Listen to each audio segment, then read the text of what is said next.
অনেকটা দিন খাবার ছিল না।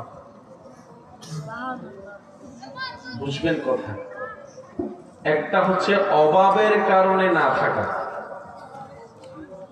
একটা হচ্ছে অভাবের কারণে। যে নবীকে আল্লাহ কুল কায়নাতের মালিক বানিয়েছেন, ওনার ঘরে অভাবের কারণে নাই নয়,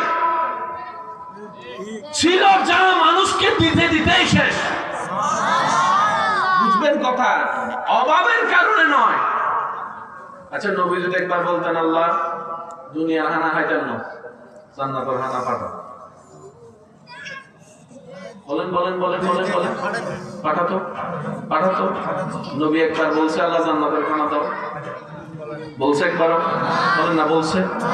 যেই নবীর খাদেম আল্লাহ বানিয়েছেন জিবরাইলের মতো ফেরেশতাকে, সেই নবী উপবাস থাকার তো কোনো প্রশ্নই আসে না। এটা অভাবের উপবাস নয়, এটা প্রেমের উপবাস। ইয়া রাসূলুল্লাহ, আপনি উপবাসের জীবন নিলেন কেন? ক্ষুধার যন্ত্রণা নিলেন কেন? নবী রাহমাতুল লিল আলামিন বলে আমার উম্মতের অনেক গরীব উম্মত হবে, অভাবের কারণে পেটে খাবার যাবে না, তারা যেন আমি নবীর দিকে তাকাই নিজের জীবনটাকে আলোকিত করতে পারে। বলেন সুবহানাল্লাহ।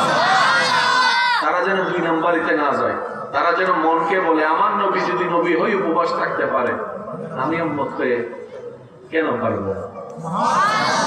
উম্মতকে শিখানোর জন্য নবী উপবাস ছিলেন, প্র্যাকটিক্যাল। আর আপনারা সবাই জানেন, কত একমত হবে, থিওরিক্যাল পড়ার চাইতেও মনে থাকে বেশি প্র্যাকটিক্যাল। সুবহানাল্লাহ। থিওরিক্যালের চাইতে মনে থাকে বেশি কি? প্র্যাকটিক্যাল। সহজে বুঝে আসে কি, থিওরিক্যাল না প্র্যাকটিক্যাল?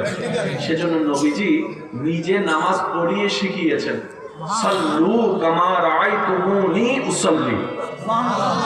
উপবাস থেকেছেন নবী, থাকতেছি এখন আমরা। সুবহানাল্লাহ। ধৈর্য ধরেছেন নবী, ধৈর্য ধরা শিখছি আমরা। ক্ষমা করেছেন নবী, ক্ষমার উৎসাহ পেয়েছি আমরা। প্র্যাকটিক্যাল প্র্যাকটিক্যাল প্র্যাকটিক্যাল করা শিখিয়েছেন। বলেন না সুবহানাল্লাহ? আরেকটু জোরে বলেন সুবহানাল্লাহ। ইমানদার ভাইরা, একটু কথাগুলো মনোযোগ দিয়ে শ্রবণ করবেন।